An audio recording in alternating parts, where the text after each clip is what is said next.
Hello दोस्तों, आज हम बात करेंगे कुछ फ्लावरिंग प्लांट्स के सीड के जर्मिनेशन के बारे में। यूँ तो हम कटिंग से भी प्लांट्स लगाते रहते हैं और नर्सरी से भी लाकर लगाते रहते हैं, लेकिन सीड से जर्मिनेशन जब होती है तो उसकी अलग ही खुशी होती है।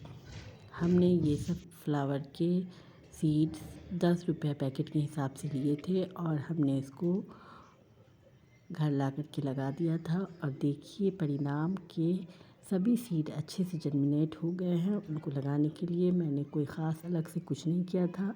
मैंने एक हिस्सा गार्डन सॉइल, एक हिस्सा वर्मी कंपोस्ट और एक हिस्सा गोबर की खाद ली थी और सभी को मैंने अच्छे से मिक्स करके उसमें सीड को लगा दिया था।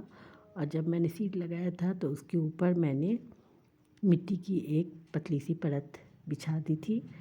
तो देखिए कि कुछ दिनों बाद सभी सीड जर्मिनेट हो गए हैं और सभी अच्छे से इसी में ग्रो कर रहे हैं।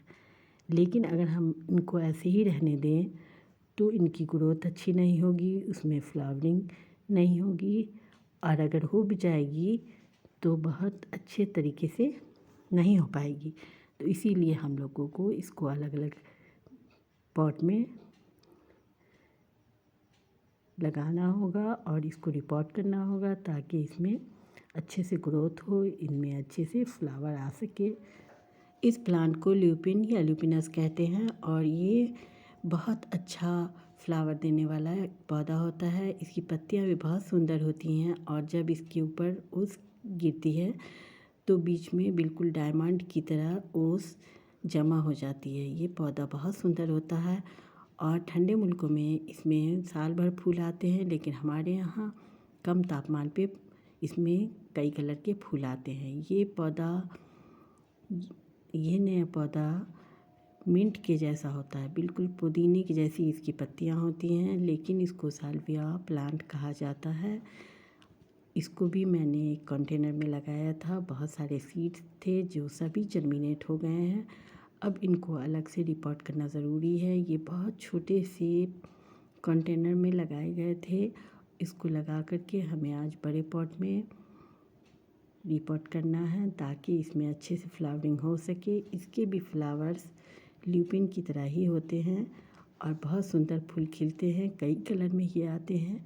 अब हमें ये देखना है कि इसमें किस किस कलर के फूल आते हैं। इसको हम चाहें तो अलग अलग पॉट में भी लगा सकते हैं, 3-4 पॉट में इसको डिवाइड कर सकते हैं, लेकिन अभी हमें इसको अलग अलग पॉट में लगाना नहीं है। हम इसको गमला में, एक बड़े गमले में लगा देते हैं और उसके बाद इसमें देखेंगे अगर ज़रूरत पड़ी तो इसको अलग अलग पॉट में भी हम रिपोर्ट करेंगे।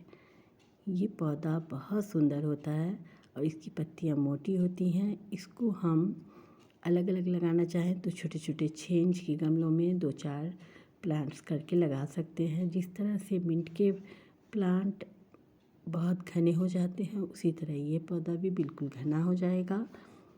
इसमें फूल खिलने लगेंगे। हम लोग विंटर के जब भी प्लांट्स लगाते हैं तो कोशिश करते हैं कि 6 इंच के गमले हों, 8 इंच के गमले हों या 10 से 12 इंच के गमले का हम लोग प्रयोग करते हैं।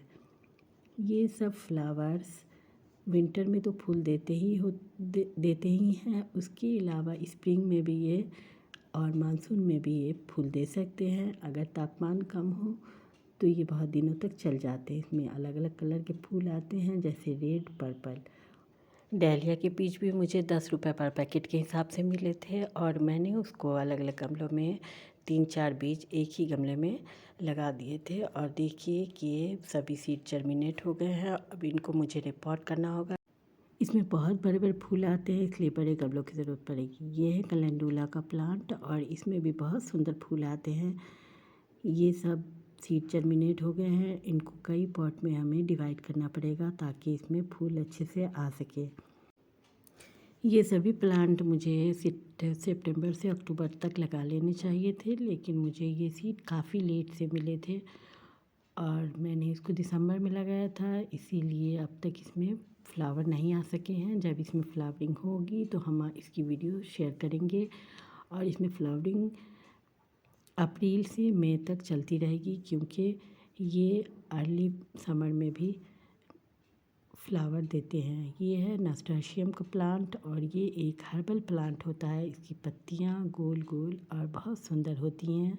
आप इसका शेड देखिए कितना सुंदर है और ये पत्तियाँ बिना फूलों के ही बहुत सुंदर लग रही हैं और जब फूल उगेंगे तो ये और ज़्यादा अच्छे लगेंगे। ये एक पैकेट में 5-6 बीज थे जिसको मैंने उगाया था और सभी जर्मिनेट हो गए हैं और इसमें ऑरेंज, येलो, रेड और वाइट कलर के फ्लावर आते हैं और जब इनके फूल सूख जाएं तो इनको हाथ से आप पिंच करके हटा दें ताकि इसमें अच्छे से ग्रोथ हो सके।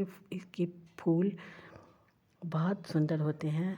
इसी तरह से आप अगर सीड जर्मिनेट करना चाहते हैं तो अच्छी सी मिट्टी तैयार करें, वर्मी कंपोस्ट, गार्डन सॉइल और कोकोपीट, गोबर की खाद इत्यादि मिला करके और इसी तरह से सीड को जर्मिनेट करें। Thanks for watching.